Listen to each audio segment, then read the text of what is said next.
By the last week of April 1945, Berlin was a city of smoke and rubble. Soviet artillery pounded the streets day and night, entire neighborhoods were reduced to ashes, and thousands of civilians cowered in basements with no food, no water, and no hope. Deep beneath the Reich Chancellery Garden, in the Führer bunker, Adolf Hitler and his closest followers waited for the inevitable. Among them was Eva Braun, a woman who had spent over a decade at Hitler's side, mostly hidden from public view. She wasn't a politician or a strategist, she had no official role in the Nazi regime, but she had made a chilling choice to remain with Hitler until the very end, no matter the cost. Eva Braun had lived much of her life in the background. While Hitler raged on stages and addressed crowds of thousands, she was kept out of sight, living in luxury but denied recognition. She filled her days with photography, fashion, and family visits, while the world burned outside. To most Germans, she didn't even exist. But in the bunker, her presence became impossible to ignore. As the wall shook from Soviet artillery, Eva tried to maintain a strange sense of normalcy. She changed outfits several times a day, hosted small gatherings with champagne, and forced smiles in rooms filled with despair. To those around her, it seemed almost surreal, an attempt to mask the terror that everyone felt. Witnesses later described Eva as calm, almost unnervingly so. While Hitler grew more erratic, ranting about betrayal, pacing, and refusing to leave Berlin, Eva appeared composed, as if she had already accepted her fate.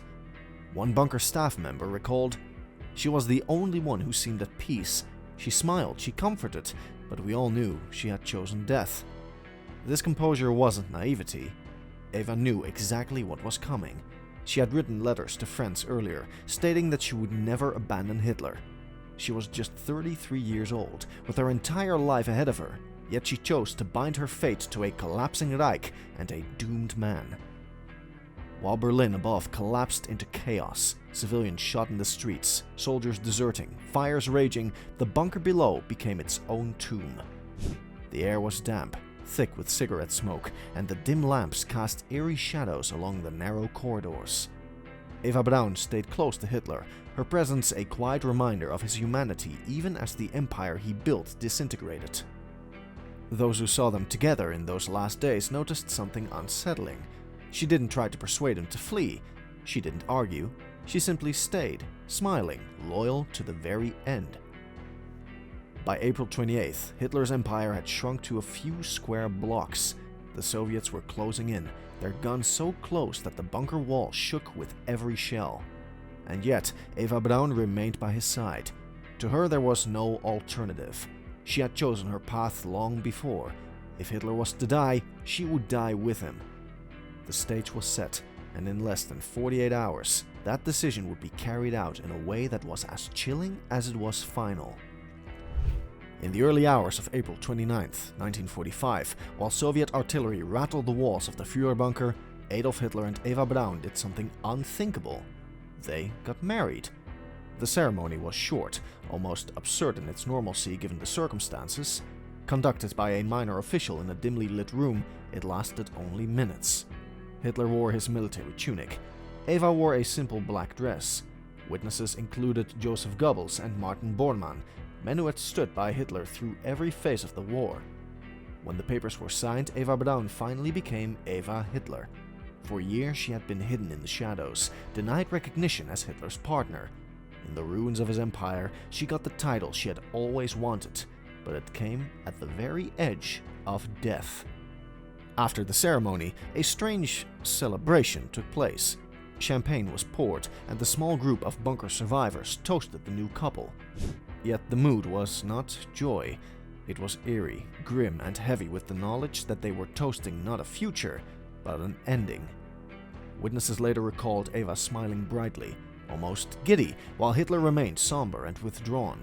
She laughed, smoked cigarettes, and tried to keep the atmosphere light. But everyone in the room knew what the marriage really meant. Eva had bound herself to Hitler in life and in death. That same night, Hitler dictated his last will and political statement. In it, he blamed the Jews, the Allies, and even his own generals for Germany's collapse. He appointed successors and made one thing clear: he would not be captured alive. The testament also contained a line confirming his marriage to Eva Braun. For a dictator obsessed with appearances, it was a final personal detail, cementing her place in history alongside him. As the night wore on, others in the bunker noticed Eva's unusual calm.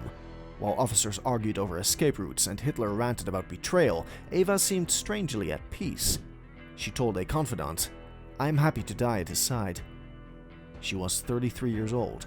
She could have fled. She could have survived the war and built a life elsewhere. Instead, she embraced a fate that most would find unthinkable. To those around her, it was loyalty taken to the grave, blind, absolute, and chilling. By the morning of April 30th, 1945, the Soviet army was only blocks away. Every boom of artillery shook dust from the ceiling. The bunker was no longer a refuge, but a tomb waiting to be sealed. Hitler and Eva retreated to his private study. Their marriage had lasted barely 40 hours. Now they prepared to end it together in the way they had promised, side by side, by their own hands.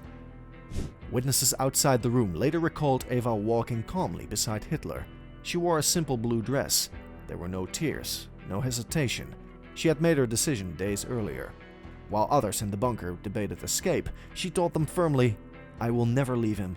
I will die by his side." Inside the study, she bit down on a cyanide capsule. Within moments, she collapsed lifeless on the sofa. Hitler followed by raising his pistol and firing a single shot to the temple. The smell of cyanide mingled with the gunpowder. When aides entered minutes later, both bodies were still warm.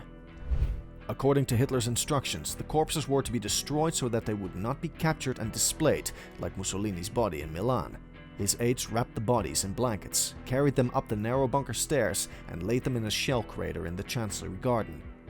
There was little fuel left, but they doused the corpses with what remained of the gasoline and set them alight.